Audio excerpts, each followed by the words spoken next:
How much stock should I put into that? I would say close to 0. Well, that's it. You know.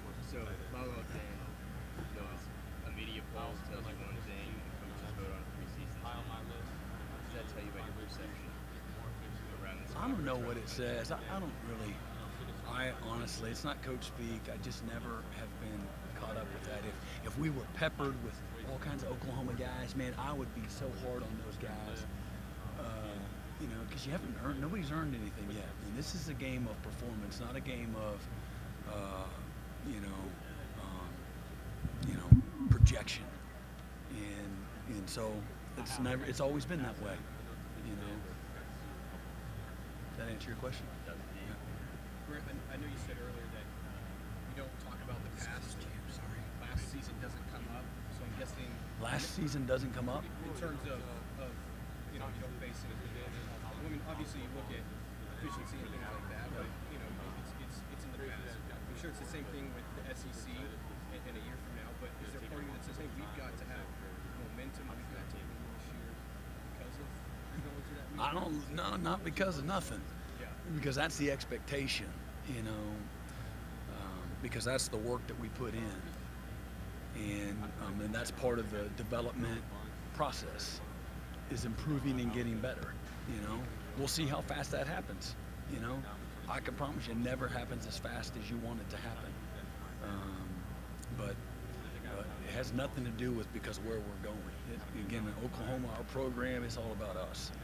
You know, we stand on our own 2 feet as a program, and we're focused on how we can, you know, be at our best, how we can improve and get better in the areas we got to improve and get better. And that's what it's all about, building it the right way. And regardless of what conference we're in, you know, we got a lot of work to do.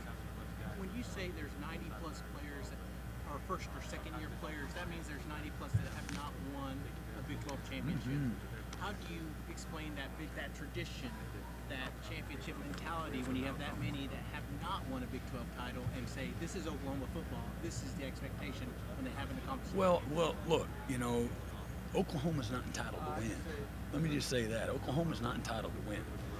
You know, they don't have this monopoly on winning. You know, this is what it takes to be successful. Okay? It's not, well, Oklahoma.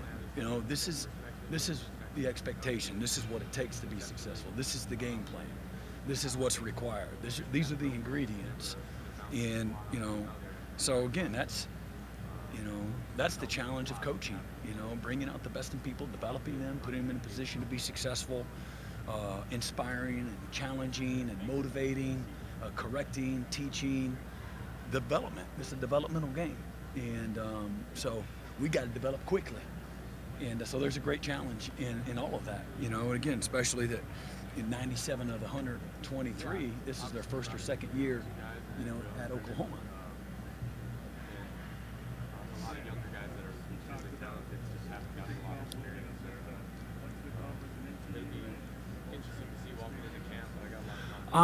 Again, like I said, as a football coach, you know, every opportunity I've had has come through this conference, you know, both as a player at Kansas State and the great coaches that I had there, Coach Snyder, Bob Stoops, Jim Leavitt, so many others, the great leadership in this conference, all the different, you know, commissioners from the Big Eight, and then, again, my memories, my development, my improvement over the course of, you know, 20 years have come through, you know, this conference. And so, again, I'm emotionally attached to all of it. I'm a passionate, connected, you know, teacher. And so between the players and the coaches, you know, this is my root system. So, again, I love change. I love evolution. You know, nothing ever stays the same. And where college football is going, this was inevitable. That there's going to be some kind of a big merger. This isn't the last of what's going on right now. So ultimately, somebody wants to crown a single champion, you know, and there's money and all kinds of stuff that's involved that has perpetuated this. But I'm not here to judge that. But And again, I'm not going to be emotional about this last year in the conference. I'm far removed from something like that. You know, my focus is on our locker room and our football program and what we got to do to get to a championship level from a competitiveness and an improvement standpoint. Things are changing as we speak, so just super cool to see it all. And I know that that's kind of a team-wide thing. Come back It and seemed like you were kind of talking about things you I guess come full circle. want. Can you maybe speak to that a little bit more? Some of the specifics about being more efficient that you learned. Yeah, well, obviously, I mean, you're constantly teaching and getting your players to be better at situational football. So efficiency where we're complementing each other, not compensating for each other, and being more efficient in all the particular, football areas. So if that's defense and you're talking about run defense, or that's defense, you're talking about 3rd and 4th down defense or red zone defense, a 2-minute defense, the fundamentals of the game, all of it leads to efficiency, and the same thing on the other side of the ball in the same exact categories. In being efficient, how can we become a better football team in the fourth quarter? And so what lended to us not being, and it's not any one single factor, but I think the improvement from a competitive depth standpoint leads to competitive stamina, and again, and being right in those areas that we talked about, improvement in all the football side of it, the fundamentals that it takes to play at a better level.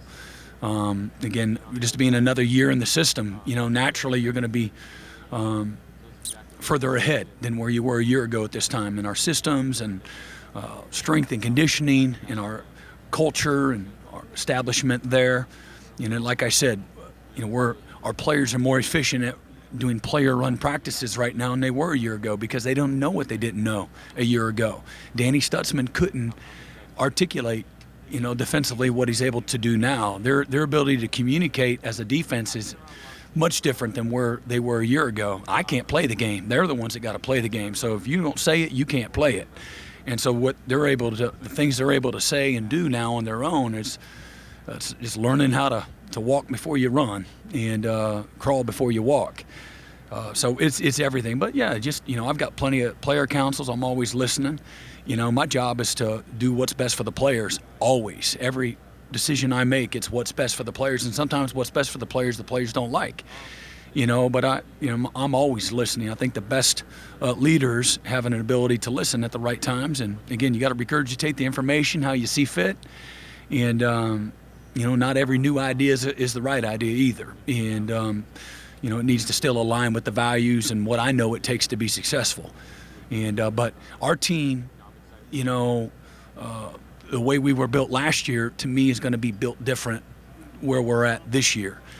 And so my expectation is we're going to play more guys. We're going to have more guys that are capable of playing winning football. That's part of being stronger and better and having better stamina in the fourth quarter. So I can think better, I can react faster, I can be more explosive, I can be stronger at the point of attack. We can hold them to field goals, not give up touchdowns, can play better run, all those things. And so it's a really broad a word when you talk about efficiency, but it means a lot to us. And we've worked hard at the strain, the focus, and the finish in everything that we do programmatically all off season. And so I think we're better equipped as a football team, today than we were a year ago at doing exactly that. And sometimes you got to go through it so that you can figure out, where the target is, and that's an important part of it.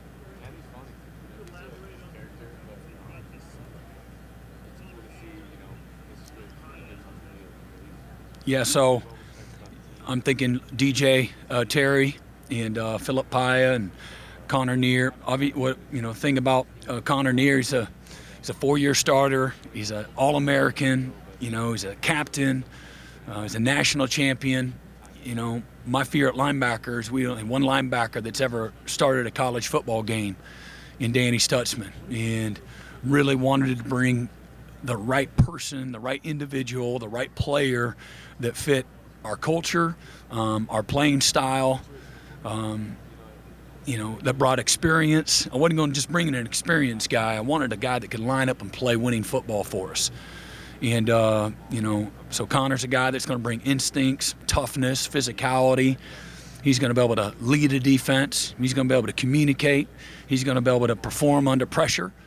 And he knows right from wrong. He understands standards. He understands a locker room. He understands leadership. He understands tough coaching. And he's won at the highest level. And so I'm excited to bring in a guy like Connor, and he'll help expedite the growth of other players. Competition brings out the best in everybody. And we needed more competition, more guys that are capable of playing at a really high level.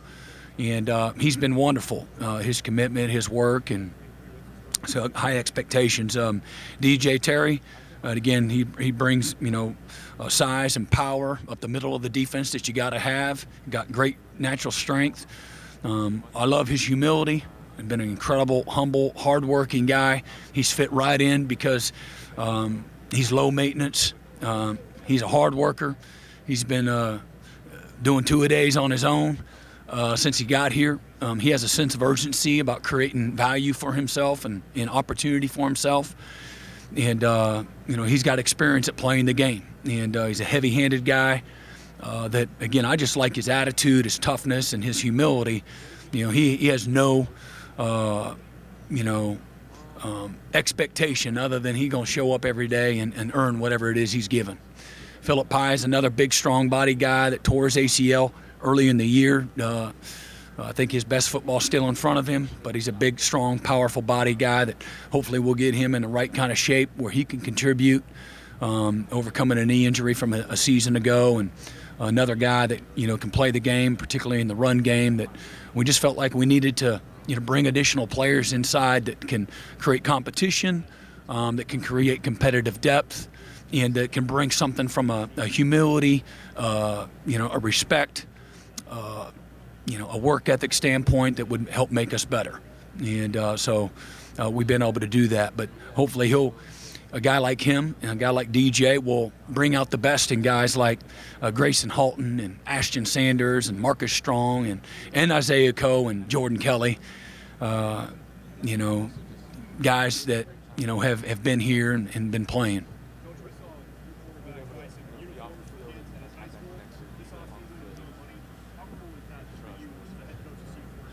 I think it's what living's all about. I think for all of us as human beings, paying things forward, it's not how big you can make your platform, it's how impactful you can make your platform. And so to see young people like Dylan have a genuine appreciation for his success and the people that have helped him along the way, and finding people that maybe won't have the kind of, platform that he does, or maybe not the same opportunity to give back, is what it's all about to me. That's living a life of impact, of influence, and significance. A lot of times I think it's confused. A lot of young people, it's about how much I can acquire, how much I can get, and he's a great example of a doer and a giver, not a talker and a taker. Brent, I wanted to ask you about one of your former colleagues that Kevin Wilson got hired at TV. I wanted to ask you what you remember about coaching against him. What was it like talking about him in practice? What's your perception? Yeah, great football coach, great friend, great man, husband, father, a lot of fun, tough guy. He gets more out of less. One of the best play callers, might be the best play caller I've been around.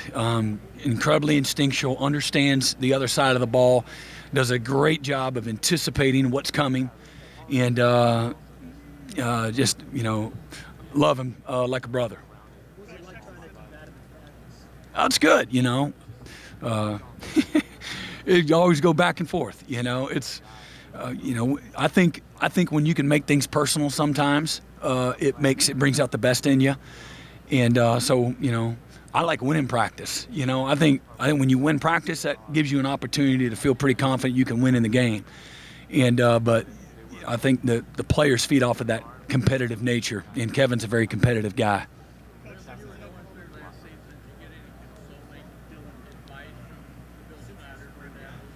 Yeah, from all of them. Yeah. No, I wouldn't. But, it's just affirmation of all the same stuff, Kirk, that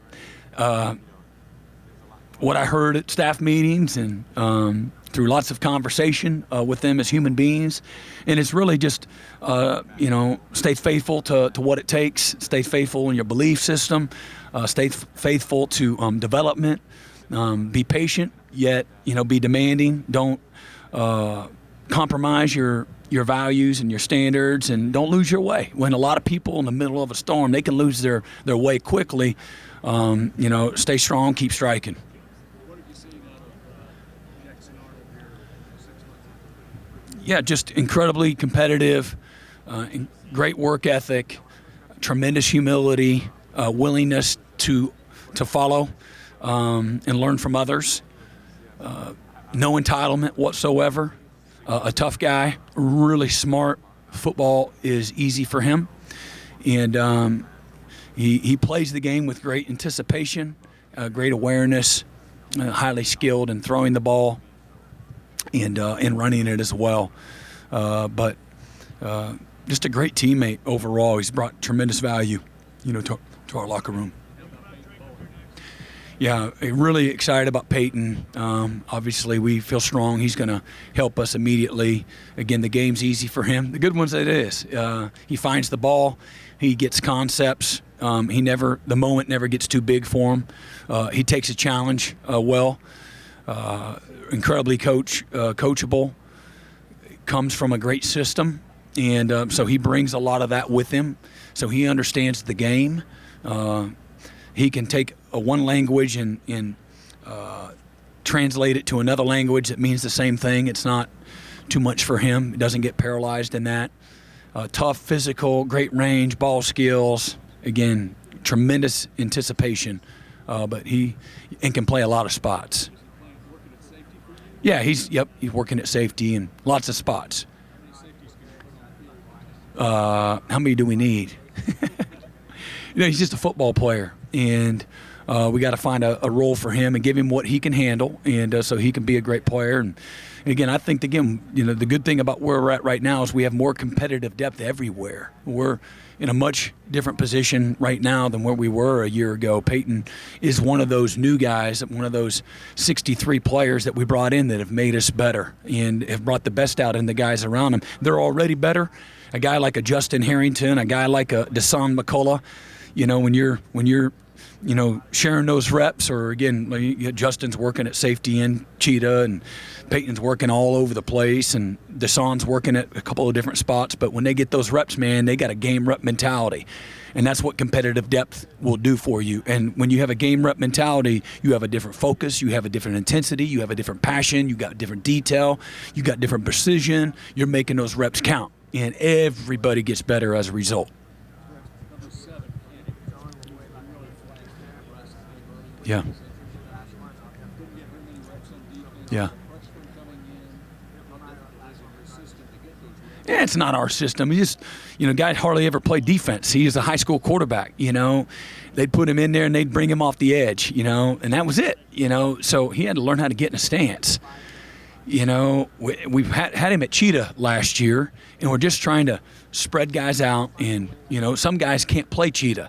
So instead of backing everybody up at one position, let's spread him out. He's a guy that's a 10-400-meter guy. Let's put the fast guy out there in space, and let's see how they can help us. We had no depth a year ago. None. Zero. And so you learn from it all. Probably should have played some of our younger guys more. Even if they were making quote-unquote mistakes, at least it gives those other guys a chance to play maybe a little better in the fourth quarter when they had to go back in. But that's some of the give and take that you go through when you're building a roster and starting over in many ways.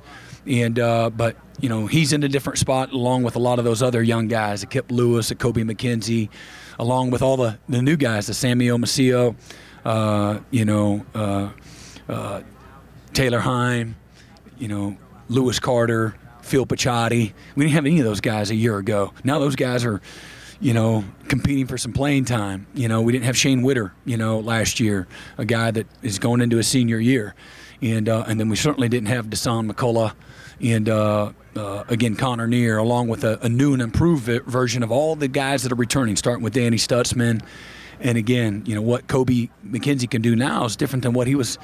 He missed all of fall camp last year with a groin tear. And, when you miss those reps as a young player, it's hard. unless a complete disaster happens. We had a defensive end playing middle linebacker, and he's the second leading tackler, I believe, in the conference. He did a great job for us, but that's what we had to make the best out of our situation a year ago. So much different spot. I think just talking about linebackers, that's indicative and reflective of virtually every other position. But linebacker, we've got one linebacker, Danny Stutzman, that other than the two portal additions, we didn't have anybody that had started a college game. Woody Washington's the only corner that started a college game on our roster right now. And so we're going to have to count on some young guys, to step in and help us, right now. But we have more, again, competitive depth up front with both the returning players and some of the freshmen that we signed. And then, of course, we have 6 additions through the portal up front in our front 7.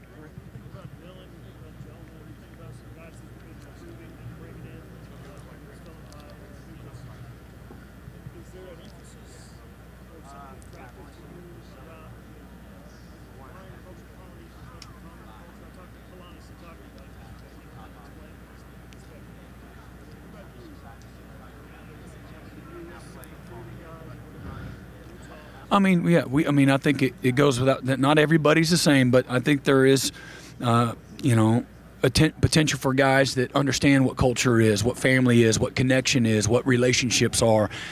And again, my job is to recruit the best players I can, but I also want a value system that's shared. Guys that are about the right stuff. My job is to surround myself with not yes men in any way, shape, or form, but also, but I do have a responsibility. So we're not trying to get a square peg through a round circle. That we bring in staff and players that believe in the things that we believe in: hard work, earning your opportunity, consistency, perseverance, toughness, physicality, details. The name on the back of their jersey as well as the name on the front of their jersey. I think it's important that, the value systems align, and regardless of what they come from. But, I think there's a polyculture that we're all familiar with, that there's a lot of attractiveness to the same values that they have to the things that we believe in, no question. Yeah. Maybe. I mean, in college, I had, at Kansas State, we had, a Polynesian flavor of both teammates and players that we recruited. Brent, what is it about Jonah that maybe he's grown? I think he's put on some weight, but also just as a leader and his opportunity to come. Yeah, I think Jonah, is an example of what a lot of our guys up front, how they've transitioned. You look at Grayson Halton, it was 250, a year ago. That's 293 now, or Jonah, he's just south of 300 pounds. And, a year ago, he's at 265, 267. And we've moved him inside where he can play faster. The game's actually easier in there, even though it's tough and physical, and things happen faster inside as opposed to outside. But, again, there's been a transformation. Him moving, going to that group, I think has made that group better, again, through competition, through leadership, through his value system, through his toughness. He's a great teammate, and so lots of ways he's helped make that inside position better, more accountable. Coach, it looks like Texas Oklahoma, if you play the Cotton Bowl, you can see it in the future. What does that play at the Cotton Bowl mean to the university and the fans? Yeah, it's a great venue, a great stage, a lot of history and tradition, a lot of pageantry that goes on with playing, in that historic, place.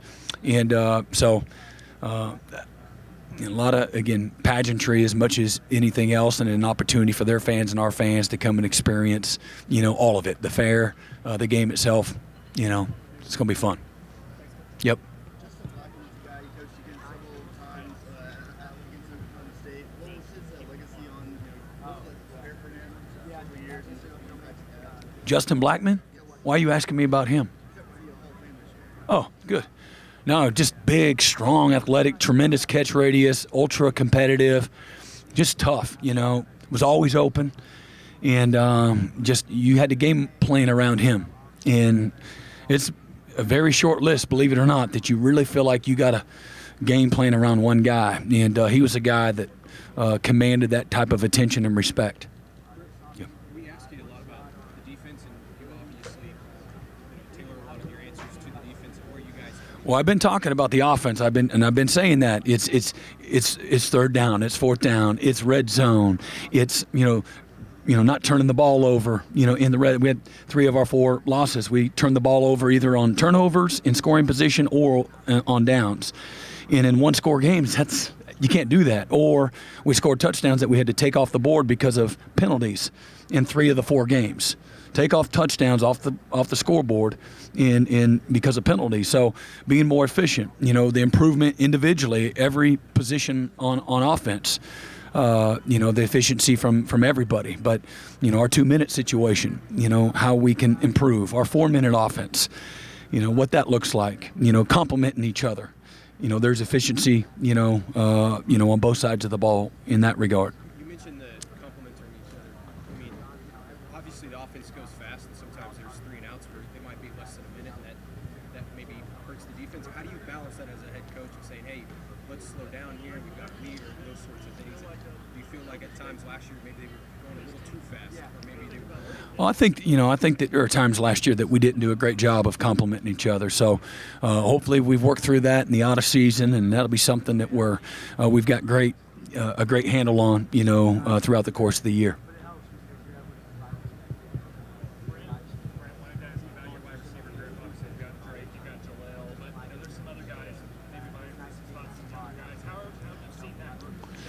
Again, Gavin Freeman's a guy that I love everything that he's about. He's a football player, just makes plays. He's always wide open, and he's going to help this football team. He might have had as good a spring as anybody on offense this spring. Andrew Anthony is a guy that transfer portal. He's got length and he's got speed. Nick Anderson's a guy that we're really counting on. He's got size, length, great catch radius. Was just snake bit last year from an injury standpoint, but he's really looked great in the off season. Jaden Gibson's a big old long target that's improved strength and knowledge and confidence in developing his skill set. Really looking forward to Jay Gibb being able to help us. Got some other guys trying to get healthy, but LV Bunkley's become a great leader for us, at wide receiver and a really consistent player. Brennan Thompson's a guy that's got, world-class speed, and so I'm anxious to get a chance to see him on the practice field and, what we can do, with him in our offense, a guy that, I know that a lot of people around college football thought a lot of coming out of Spearman High School, and so he brings a tremendous skill set, and all of his best football still in front of him. I'm really excited about Jaquez Petaway, and we really there's nothing that he can't do. I think he can play inside, he can play outside. A tremendous, explosive athlete that also has tremendous football instincts and football awareness that's going to help transition him quickly. And but man, he's an over-deliverer. He's a guy that just loves to practice, loves to compete, loves to play, and he'll help us. Is my expectation, this year.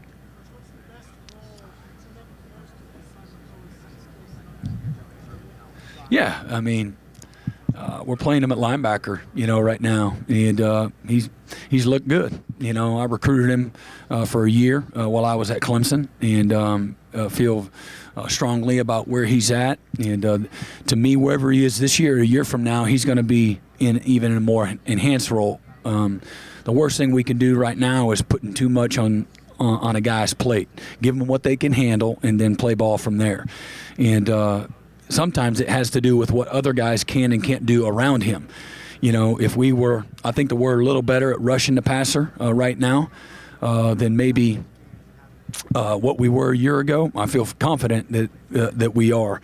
And so, how can we best utilize all of them together? What's the best combination of all of them? But he had a great offseason a year ago, while he was a true freshman.